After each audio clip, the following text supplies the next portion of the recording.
kepadamu ya Tuhan dan memohon berkat-Mu. Kami butuh tuntunan firman-Mu. Tuhan biarlah pakai waktu ini untuk bekerja leluasa di dalam diri kami, di dalam hati kami. Tuntun kami lagi dengan kebenaran-Mu. Di dalam nama Tuhan Yesus kami berdoa. Amin. Saudara, mari kita membuka satu bagian Alkitab dari surat 1 Petrus pasal yang kedua ayat 18 sampai 25. Saya akan bacakan saudara bagi kita semua bagian ini. Hai kamu hamba-hamba, tunduklah dengan penuh ketakutan kepada Tuanmu, bukan saja kepada yang baik dan peramah, tetapi juga kepada yang bengis. Sebab adalah kasih karunia jika seorang karena sadar akan kehendak Allah menanggung penderitaan yang tidak harus ia tanggung. Sebab dapatkah disebut pujian jika kamu menderita pukulan karena kamu berbuat dosa? Tetapi jika kamu berbuat baik dan karena itu kamu harus menderita, maka itu adalah kasih karunia pada Allah.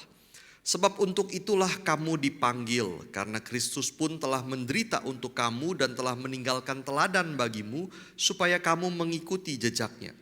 Ia tidak berbuat dosa dan tipu tidak ada dalam mulutnya. Ketika ia dicaci maki, ia tidak membalas dengan mencaci maki. Ketika ia menderita, ia tidak mengancam. Tetapi ia menyerahkannya kepada Dia yang menghakimi dengan adil. Ia sendiri telah memikul dosa kita di dalam tubuhnya di kayu salib, supaya kita yang telah mati terhadap dosa hidup untuk kebenaran. Oleh bilur-bilurnya kamu telah sembuh. Sebab dahulu kamu sesat seperti domba, tetapi sekarang kamu telah kembali kepada gembala dan pemelihara jiwamu. Sampai semikian jauh saudara pembacaan bagian firman Tuhan. Nah, saudara, kita sudah membahas surat 1 Petrus secara berurutan dari pasal yang pertama, ayat pertama sampai pasal 2 ayat 17. Dan hari ini kita teruskan dengan pasal 2 ayat 18 sampai 25.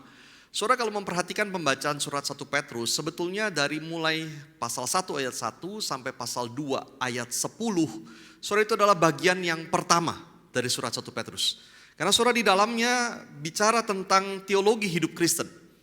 Bahwa orang Kristen hidup di dunia ini dengan pengharapan yang besar sekali di depan sana akan menerima bagian yang tidak dapat binasa yang tersimpan di sorga.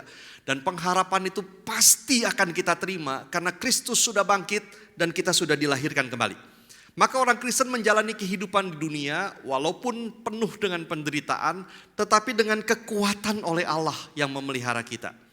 Nah, saudara, selama di dunia ini mereka hidup sesuai dengan kekudusan Allah.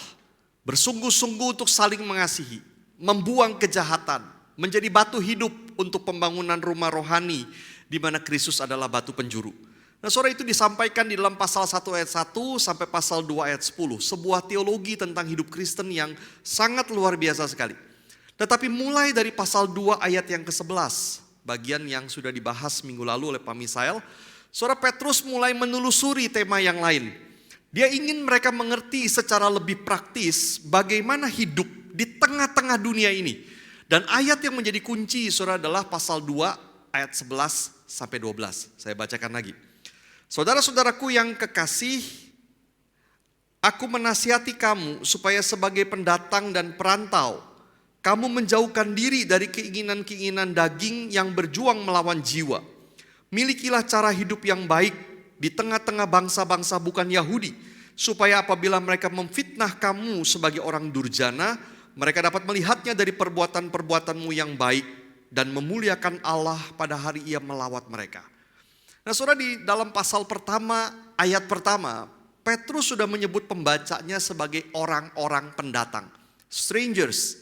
Kemudian di pasal 1 ayat 17, dia menyebut mereka sebagai orang-orang yang menumpang, atau istilah lain perantau, pilgrims. Nah, sekarang di pasal 2 ayat 11 dia menggabungkan dua istilah itu dan dia berkata, kamu sebagai pendatang dan perantau, strangers and pilgrims, aku menasihatkan kamu, milikilah cara hidup yang baik di tengah masyarakat. Supaya apabila mereka memfitnah kamu, mereka bisa melihat dari perbuatan-perbuatanmu yang baik dan memuliakan Allah pada hari Ia melawat mereka. Saudara, ini sebuah ungkapan yang mungkin berarti paling tidak orang-orang yang memfitnah kamu itu melihat bukti bahwa kamu tidak seperti itu, bahwa kamu memang baik. Dan kalau mungkin mereka bisa menjadi percaya dan memuliakan Allah. Saudara, ini pesan inti daripada bagian ini. Milikilah cara hidup yang baik di tengah masyarakat. Supaya orang-orang itu melihat kesaksianmu. Dan mereka memuliakan Allah. Nah saudara, dari ayat inilah kemudian Petrus mulai menjelaskan bagaimana prinsip ini diterapkan secara praktis di dalam kehidupan mereka. Dan Petrus memberikan 4 contoh apa yang dia maksud dengan cara hidup yang baik di tengah masyarakat. Yang pertama adalah bagaimana hidup sebagai warga negara. Bagaimana berelasi kepada pemerintah. Pak Misal membahas itu minggu lalu. Dan yang kedua saudara adalah bagaimana hidup sebagai seorang hamba atau budak. Saudara, ini yang kita bahas hari ini. Ini menunjukkan saudara bahwa mungkin banyak pembaca dari surat 1 Petrus adalah hamba atau budak pada waktu itu. Yang ketiga saudara nanti akan dibahas bagaimana hidup sebagai suami istri. Lalu kemudian yang keempat bagaimana hidup sebagai orang Kristen secara umum sebagai sebuah persekutuan di tengah-tengah dunia ini.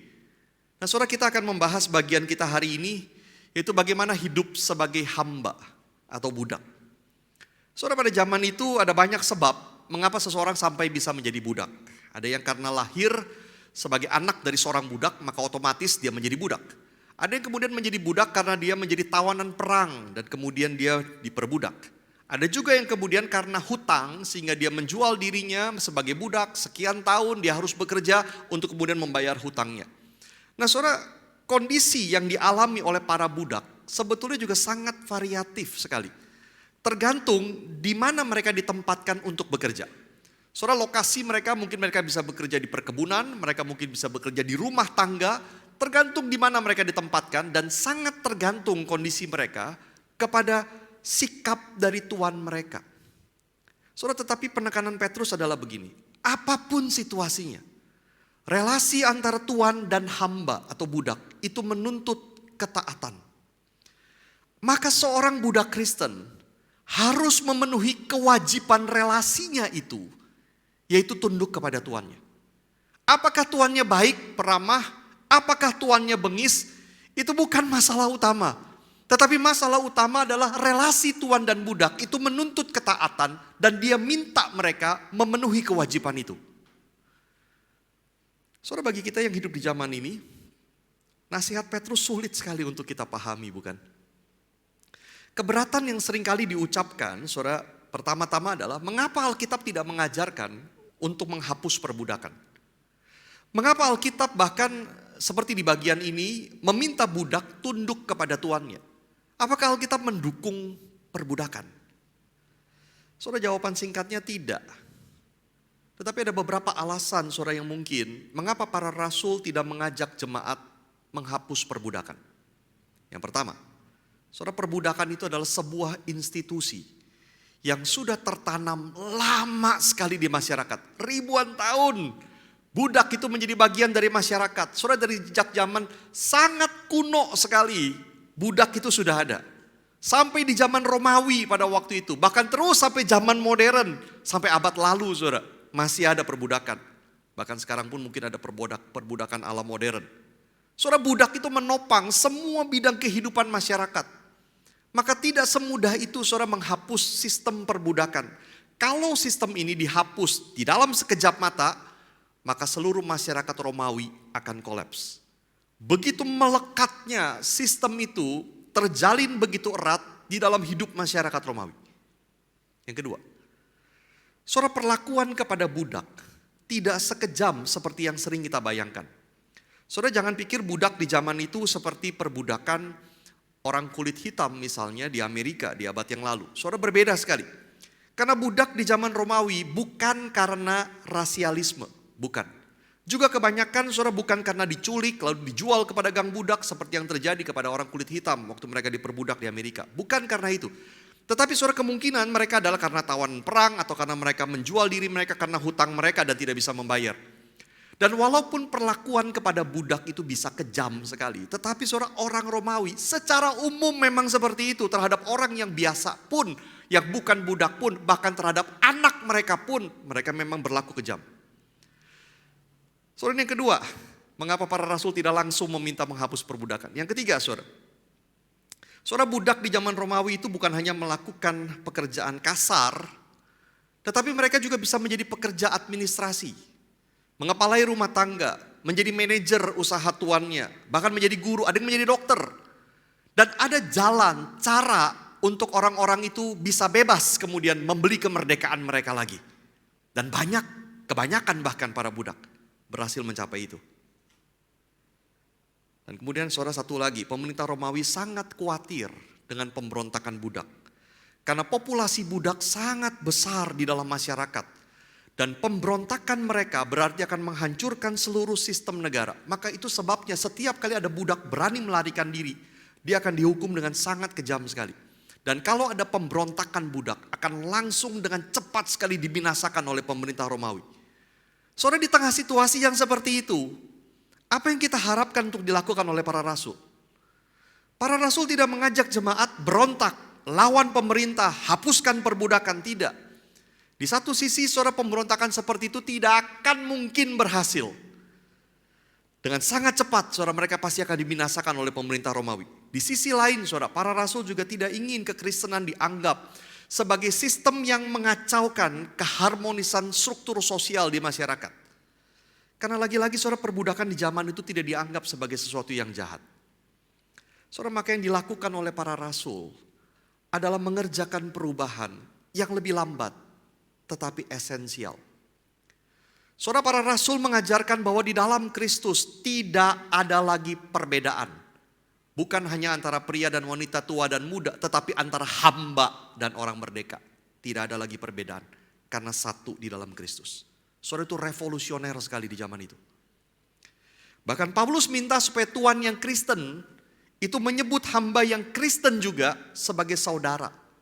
Dia sendiri menyebut Andronikus, Urbanus, itu diduga adalah nama-nama budak. Dia menyebut sebagai saudara, teman sekerja. Bahkan di dalam gereja kesamaan itu ditunjukkan dengan para budak bahkan bisa mengambil posisi sebagai pemimpin di dalam gereja. Dan dia juga minta agar para tuan menunjukkan belas kasihan, keadilan, kesabaran. Sebagai tuan tidak berarti mereka punya hak untuk menindas, tetapi mereka justru punya tanggung jawab. Karena para tuan bertanggung jawab kepada Tuhan yang adalah Tuhan mereka dan juga Tuhan para budak. Saudara, revolusioner sekali. Maka sebetulnya para rasul seperti meletakkan bom waktu. Karena dengan apa yang mereka ajarkan, sebetulnya esensi dari perbudakan itu sudah dihapus. Hanya tinggal tunggu waktu institusi perbudakannya ikut terhapus. Mari kita kembali ke bagian ini. Perintah Petrus saudara, kepada para budak di dalam sistem yang seperti itu. Dia berkata, tunduklah dengan penuh ketakutan kepada tuanmu. Saudara, kalau saudara menggunakan New International Version, di NIV, di sana kalimatnya adalah submit yourselves to your masters with all respect. Sebetulnya secara literal, terjemahan Indonesia lebih benar. Tunduklah dengan penuh ketakutan. Tetapi memang tidak masuk akal kalau Petrus minta mereka penuh ketakutan. Itu sebabnya NIV menerjemahkannya with all respect. Tunduk dengan seluruh rasa hormat. Tapi saya setuju dengan beberapa penafsir yang mengatakan mungkin yang dimaksud adalah penuh ketakutan kepada Allah. Tunduklah kepada Tuanmu. Baik kepada yang baik dan peramah maupun kepada yang bengis, karena engkau takut kepada Allah. Karena engkau hormat kepada Allah, maka engkau tunduk. Saudara, di dalam sistem tuan dan hamba, ada relasi yang menuntut ketaatan. Dan selama Tuhan mengizinkan sistem itu masih berjalan, artinya Tuhan masih mengizinkan ada otoritas Tuhan atas hamba. Dan semua otoritas berasal dari Tuhan. Maka orang Kristen harus memiliki cara hidup yang baik di dalam sistem itu. Para tuan Kristen diminta Paulus untuk memperlakukan hamba mereka dengan baik. Adil, kasih, itu cara hidup yang baik di dalam sistem itu. Dan Petrus di dalam bagian ini minta para hamba Kristen menghormati tuan mereka. Termasuk yang bukan Kristen, termasuk yang bengis. Itu cara hidup yang baik di dalam sistem itu. Saudara, sangat mungkin di dalam sistem tuan dan hamba ada banyak penderitaan yang harus ditanggung oleh para hamba. Di ayat 19 saudara, Petrus menyebutnya penderitaan yang tidak harus ia tanggung. Atau terjemahan lain, unjust suffering. Penderitaan yang tidak adil. Saudara, para budak, para hamba sangat mungkin mengalami itu. Dan di dalam kondisi seperti itu, pertanyaannya adalah apa yang harus dilakukan oleh mereka? Apakah mereka harus melawan, berontak? Apakah mereka harus menyimpan kemarahan, menunggu waktu yang tepat untuk melakukan pembalasan? Atau mereka kemudian sengaja mungkin diam-diam membalas dengan menimbulkan kerugian bagi tuan mereka? Apa yang harus mereka lakukan? Di ayat 19 itu, saudara, Petrus berkata ada cara lain untuk menanggung penderitaan yang tidak seharusnya itu. Yaitu dengan sadar akan kehendak Allah. Saudara, apa maksudnya? Bahwa Allah mengizinkan dia mengalami itu. Dia hidup di dalam dunia yang seperti itu. Ada sistem tuan dan hamba. Dan dia berada di dalam posisi sebagai hamba. Bahwa Allah mau dia memiliki cara hidup yang baik di dalam sistem itu. Maka dia harus sabar menanggung penderitaan itu. Saudara, Petrus menegaskan ini bukan penderitaan karena melakukan dosa. Kalau mereka melakukan dosa kemudian dipukul, itu bukan sesuatu yang mendapatkan pujian. Tapi kalau mereka melakukan yang baik dan karenanya menderita, Alkitab bahasa Indonesia mengatakan itu adalah kasih karunia pada Allah. Saya kira lebih baik diterjemahkan itu layak dipuji Allah. Kalau mereka melakukan yang baik dan kemudian mereka menderita unjust suffering, penderitaan yang tidak adil, itu layak dipuji Allah. Saudara, menerima penderitaan di dalam hidup sebagai kehendak Allah adalah hal yang sangat sulit sekali. Kita tidak mengerti apa maksudnya. Apalagi kita merasa diperlakukan tidak adil. Saya tidak tahu pengalaman saudara. Tapi saudara, mungkin kita akan bertanya, mana mungkin Allah mengizinkan kita mengalami semua ini. Tetapi kenyataannya kadang Allah izinkan. Maka pertanyaannya adalah apa yang harus kita lakukan? Saudara, bagi para hamba, budak di zaman itu, tidak ada yang bisa mereka lakukan. Mereka hanya bisa punya pilihan begini. Mereka tidak bisa keluar kerja, saudara, tidak mungkin. Mereka tidak bisa melarikan diri, kalau berani melarikan diri mereka pasti akan ditangkap dan kemudian akan dibunuh juga. Maka yang bisa mereka lakukan adalah mereka merancang kejahatan. Membalas dengan melakukan kekerasan atau secara diam-diam merugikan tuan mereka. Apa saja yang sifatnya balas dendam pribadi. Bagi kita di zaman ini, saudara, kita mungkin punya pilihan lebih banyak. Kita bisa keluar kerja, kita bisa pergi ke tempat lain dan seterusnya. Kita punya pilihan lebih banyak. Tetapi sebetulnya pertanyaannya sama. Lalu apa yang harus kita lakukan di dalam unjust suffering itu? Ketika kita mengalami penderitaan yang tidak adil, apa yang harus kita lakukan? Dan jawabannya juga sama. Bukan membalas dendam, tapi memiliki cara hidup yang baik. Saudara, Allah tidak mengizinkan kita mengalami penderitaan sekedar supaya kita menderita. Di satu sisi penderitaan tidak terhindarkan di dalam dunia yang berdosa seperti ini. Tetapi di sisi lain, saudara, penderitaan kita tidak akan sia-sia. Karena ada tujuan yang lebih besar, yang lebih mulia, yang mungkin tidak kita lihat. Dan penderitaan mengajar kita untuk tidak membalas dendam, tapi mengarahkan pandangan kepada Tuhan. Saudara, kalau kita mengambil prinsip ini ke dalam hidup kita, ada beberapa prinsip, saudara, yang perlu kita perhatikan. Yang pertama, di dalam semua relasi sosial kita, kelakuan kita haruslah keluar dari hormat kita kepada Allah dan keinginan melakukan kehendaknya. Pertanyaan kita, saudara, selalu adalah apa yang Allah mau saya lakukan di tengah situasi ini? Bukan karena emosi saya, bukan karena natur saya yang berdosa, tapi keluar dari hormat saya kepada Allah. Di dalam semua relasi sosial, saudara, kelakuan kita harus keluar dari hormat kita kepada Allah. Yang kedua, di dalam semua relasi sosial, kelakuan kita harus menggenapi kewajiban yang dituntut oleh relasi itu. Saudara bekerja kepada seseorang atau kepada sebuah perusahaan, ada kewajiban yang saudara harus penuhi di situ. Ada sikap yang saudara harus lakukan di situ. Dan penuhilah kewajiban itu. Saudara, di tengah keluarga ada relasi keluarga.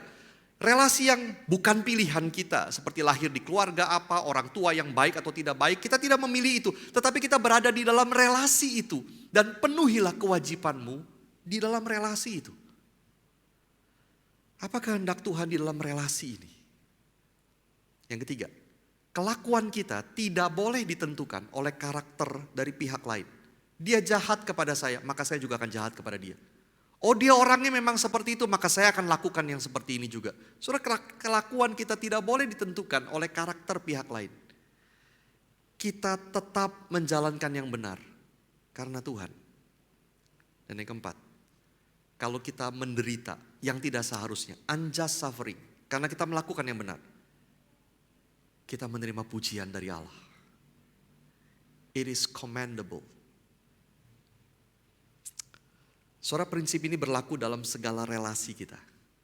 Kelakuan kita, saudara, harus keluar dari hormat kita kepada Allah. Apa yang Allah ingin saya lakukan? Dengan teman kantor, dengan tetangga, sebagai atasan dengan karyawan, kita menjalankan yang benar karena Tuhan. Dan Petrus berkata kalau kita tetap menderita yang tidak seharusnya, unjust suffering, kita menerima pujian dari Allah. Kalau kita tanya, saudara ya, kalau begitu apakah kita harus terus-menerus menerima diperlakukan tidak adil? Misalnya kita bekerja, kita mengalami perlakuan yang tidak adil, tidak menyenangkan, lingkungan yang toksik di sana. Apa yang harus kita lakukan? Apakah kita terus-menerus harus tanggung itu? Saudara, tidak. Kita beda dengan hamba atau budak di zaman itu. Kita punya banyak pilihan hari ini. Tetapi pilihan apapun saudara yang diambil, sikap kita haruslah bukan balas dendam. Bukan melakukan yang jahat. Bukan melakukan yang tidak berkenan kepada Tuhan. Saudara, mari kita belajar lakukan seperti ini. Milikilah cara hidup yang baik di tengah masyarakat, kata Petrus. Kita teruskan dulu, saudara ya. Saudara, Petrus tidak berhenti di situ, tapi dia kemudian bercerita tentang penderitaan Kristus. Saudara, ketika Petrus bercerita tentang penderitaan Kristus, di dalam ayat-ayat berikutnya itu, ayat 21 dan seterusnya, saudara, dia menjadikan teladan penderitaan Kristus itu sebagai dasar mengapa dia minta para hamba menanggung penderitaan dengan rela. Ayat 21 misalnya saya bacakan. Sebab untuk itulah kamu dipanggil, karena Kristus pun telah menderita untuk kamu dan telah meninggalkan teladan bagimu, supaya kamu mengikuti jejaknya.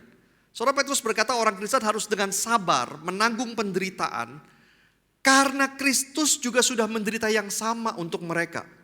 Kematian Kristus bukan untuk dirinya, tapi untuk kita. Dan Kristus memanggil kita kepada cara hidup yang include di dalamnya ada penderitaan.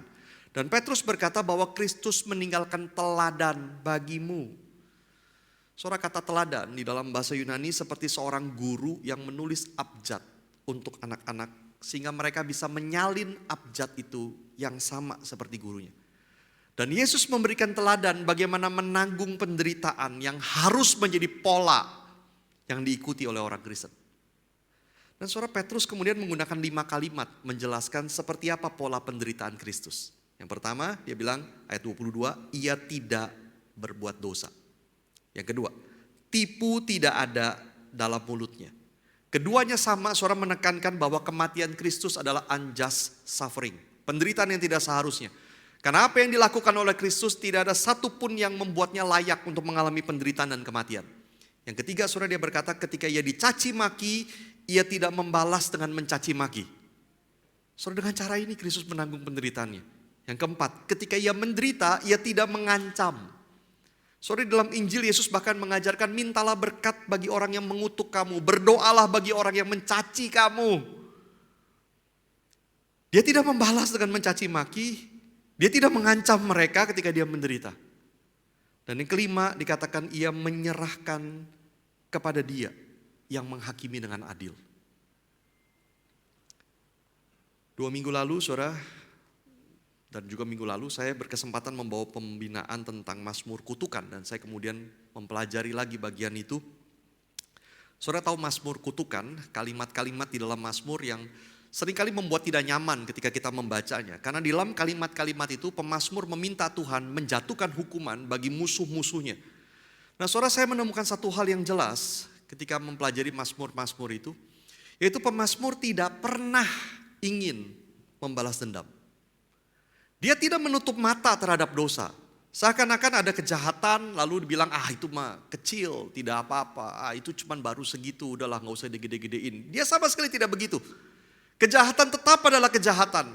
Dia melihat dosa orang-orang itu Dan dia melihatnya bukan sekedar karena itu melukai dia, itu menyakiti dia, maka kemudian dia marah. Tidak, saudara. Dia bukan marah karena egois seperti itu. Tetapi dia marah berdasarkan standar keadilan Tuhan. Bahwa Tuhan juga marah melihat itu. Tuhan benci sekali melihat dosa-dosa itu. Maka dia juga membencinya. Tetapi dia tidak membalas dendam. Melainkan dia membawanya kepada Tuhan. Seakan-akan dia berkata, Tuhan lihat ini jahat banget. Ini dosa banget. Apa yang mereka lakukan keterlaluan sekali. Dan aku tahu Tuhan Engkau marah kepada mereka. Aku juga marah kepada mereka. Tetapi Engkau hakimnya. Engkau yang tahu harus melakukan apa. Aku serahkan kepadamu. Saudara, ketika kita menderita, apakah kita tidak boleh terluka? Tidak mungkin, saudara. Apakah kita tidak boleh marah? Tidak mungkin, saudara. Tidak marah. Tetapi orang Kristen perlu belajar marah di dalam koridor yang benar. Bukan karena egois kita, tapi karena standar keadilan Tuhan. Dan bukan untuk membalas dendam, tapi menyerahkannya kepada Tuhan. Dan kemudian dengan berani kita juga berdoa, meminta berkat bagi mereka. Tuhan berkati mereka, Tuhan ubahkan mereka, Tuhan buat mereka bertobat. Dan itu yang diajarkan oleh Alkitab. Dan Petrus kemudian menyambung ceritanya tentang penderitaan Kristus ini.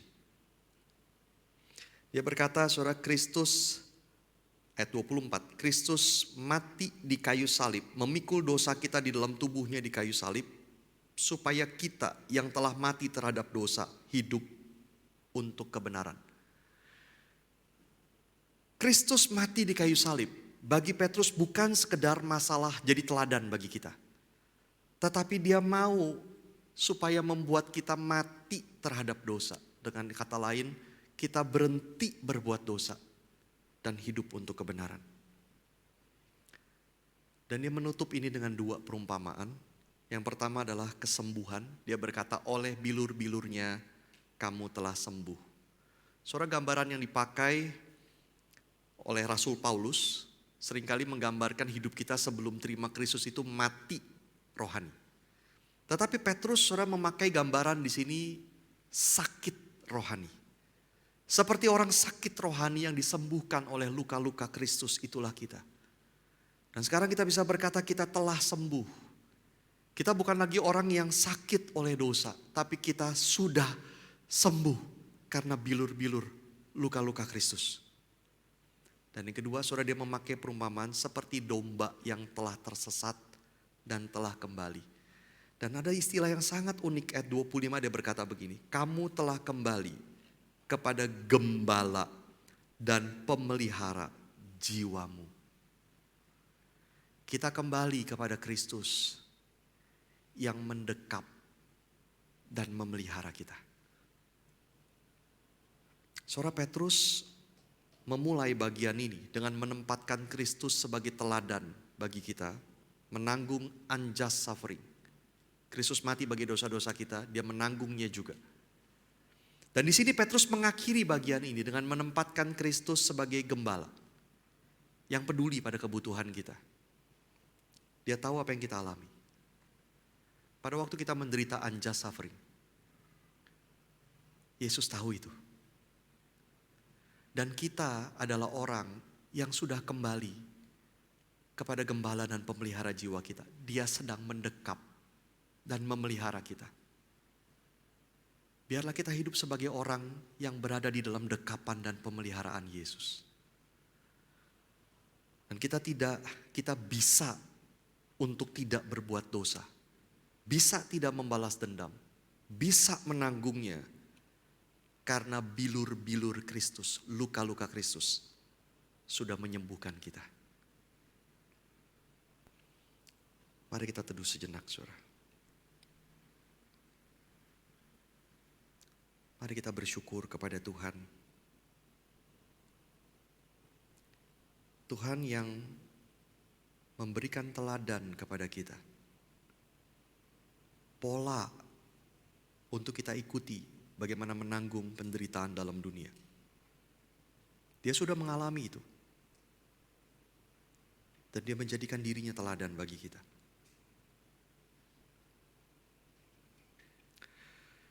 Kita bersyukur bahwa Tuhan bukan hanya memberikan teladan, tapi juga memberikan kekuatan kepada kita. Karena kita bukan saja sudah disembuhkan, tapi kita didekap dan dipelihara oleh Gembala dan pemelihara jiwa kita. Pada waktu kita mengalami penderitaan, mungkin kita merasa terlalu berat. Orang, kawan yang kita harapkan mungkin tidak menolong. Tapi Yesus tidak pernah tinggalkan kita.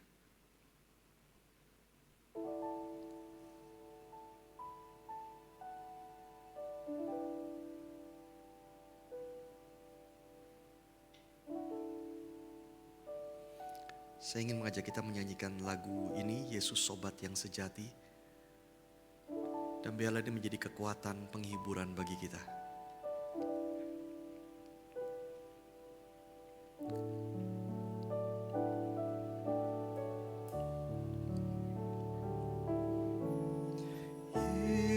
Yesus sobat yang sejati, tanggung segala dosaku. Tiap hal ku boleh bawa dalam doa padanya. Bila hatiku gelisah, percumalah berlelah. Bersandarlah pada Yesus, berdoalah padanya. Bila ada pencobaan dan bimbang di hatiku, ku tak akan putus asa, pada Tuhan berseru. Tiada yang seperti Yesus yang mau tanggung susahku. Yesus kan menguatkanku, ku berdoa padanya.